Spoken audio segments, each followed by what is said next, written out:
श्री गणेशाय नमः। श्री सरस्वती माताय नमः।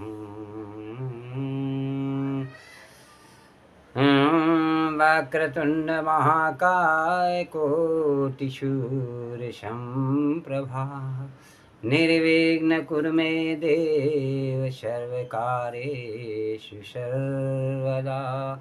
गुरुर्ब्रह्मा गुरुर्विष्णु गुरुदेवो महेश्वराय गुरु साक्षात् परम ब्रह्मा तस्मै श्री गुरुवे नमः।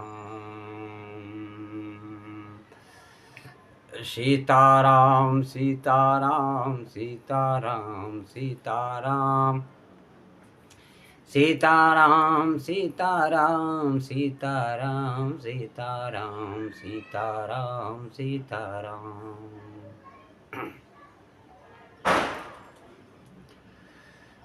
भक्तों, राम नाम का गुणगान सदैव भक्त को खुशी प्रसन्न चित्त रखता है और पूरे परिवार को सुखी संपन्न होने का आशीर्वाद देता है।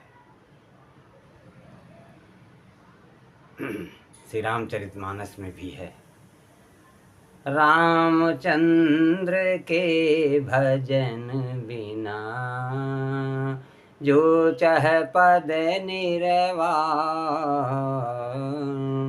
ज्ञानवांत अपि सो नर पशु बिन पूछे विशाल। रामचंद्र के भजन बिना जो मोक्ष पद चाहता है वह मनुष्य ज्ञानवान होने पर भी बिना पूंछ और सींग का पशु है।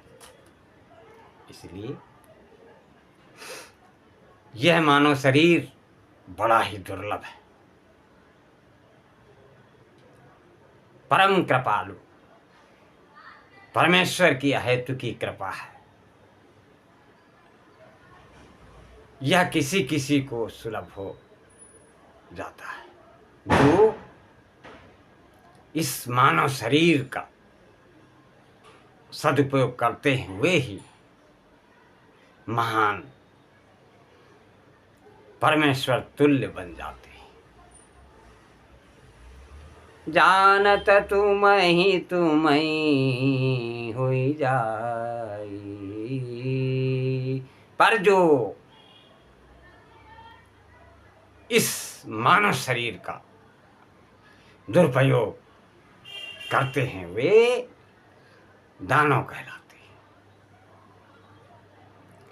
इन्हीं को असुर भी कहते हैं, क्योंकि ये आसुरी संपत्ति के लक्षणों के से युक्त होते हैं।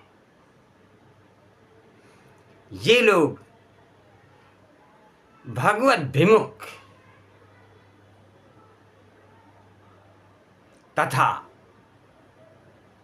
शास्त्र पुराणों के विरोधी होते हैं। विष्णु ब्रह्म की सुति संत विरोधी, श्री गीता जी में भी लिखा हुआ है। नामादुष्कृतिनो मूढ़ा प्रपद्यन्ते नराधमाः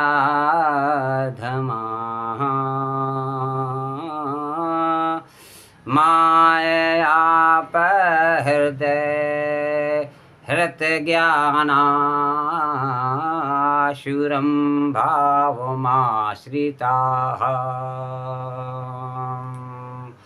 पापवंत करो, पापवंत कर सहज स्वभाव, भजन मोर तेहि भावन काऊ। ये रामायण कहती है। इनका सारा जीवन मोह में बीतता है। काम क्रोध के तो ये परायण ही होते हैं। अन्यायपूर्वक धनोपार्जन करना और पर स्त्रियों का अपहरण करना तो इनका स्वभाव ही है। खाओ पियो चयन करो ही इनके जीवन का लक्ष्य है। ये अपने बल का तो दुरुपयोग करते हैं और विवेक का अनादर। इसी से इनसे अभिमान और अहंकार की पुष्टि होती ही रहती है। तीनों दान, दया और दम से ये दूरी ही रहते हैं। मानव शरीर का सदुपयोग परोपकार में ही है, पर ये मानव दानव इन बात को कम समझ सकते हैं। इनका तो जन्म ही संसार के दुख का हेतु। दुष्ट उदय दुष्ट उदय जग आरत हेतु, जया प्रसिद्ध अभय ग्रह केतु, संत सहई दुख परहित लागी, पर दुख देख असंत अभागी। अपना कोई स्वार्थ भले ही सिद्ध ना हो, पर वे परोपकार करने में चूकते नहीं।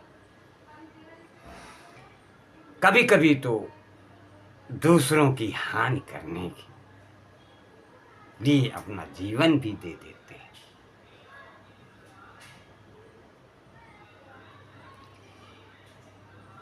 खल बिन सारथ परयपकारी, अहिमोसक इव सुन उर्गारी, पर संपदा विनाशी न साही, जिमि ससिहति में उपल बिलाही। श्रीमद् गोस्वामी जी ने भी इनके लिए उपमा भी खूब खोज निकाली है।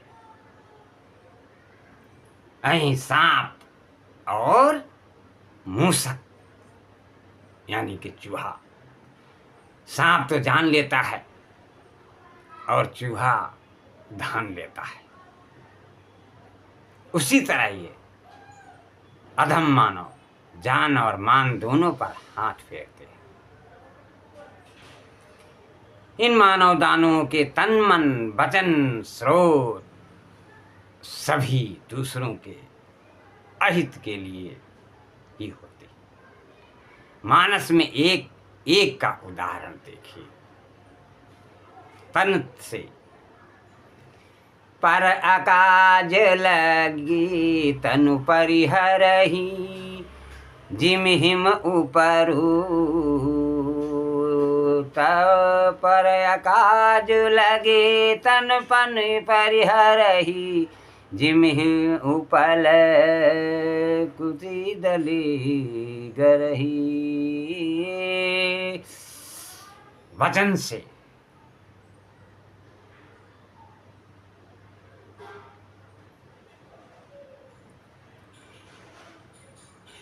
मन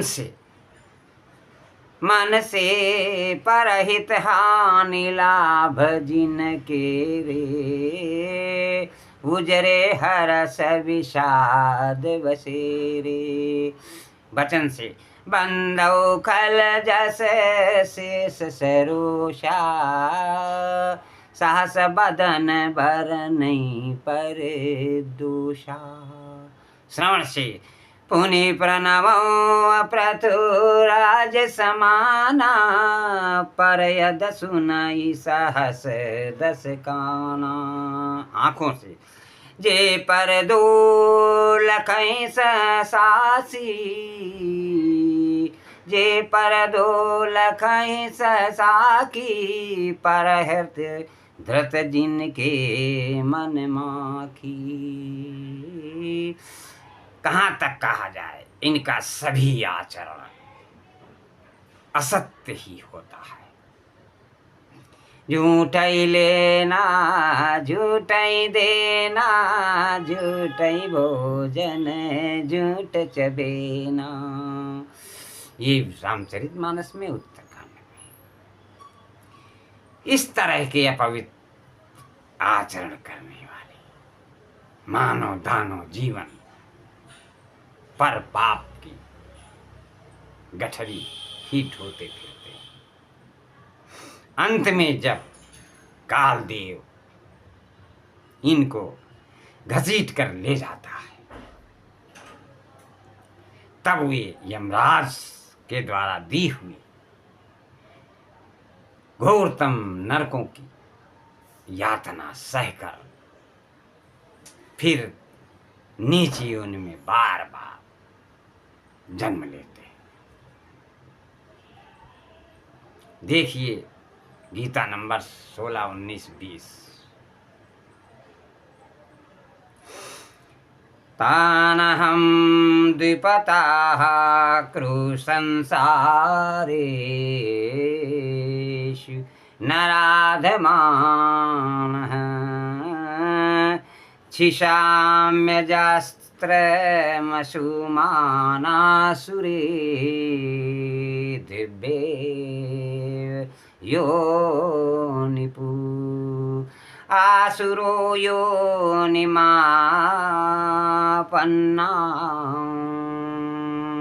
मूढा जन्मनि जन्मनि। माम प्राप्य एव कौन्तेय ततो यान्तद्धमां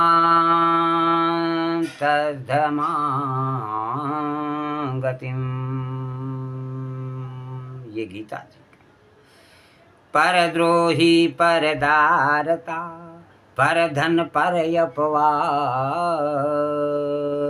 ते नर पावर पाप में देह धरे मनुजात।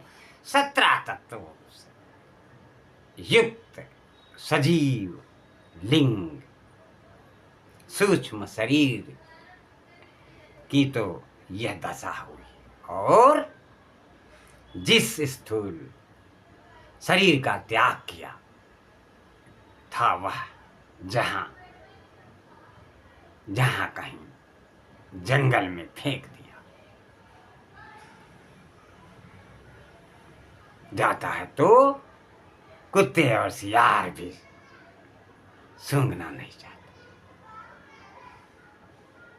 चाणक्य महाराज बहुत बढ़िया दृष्टांत देते हैं। एक मानव दानव की मृत्यु हो गई, उसका शव फेंक दिया गया। एक सियार जंगल से निकला, उसको खाने आया और उसने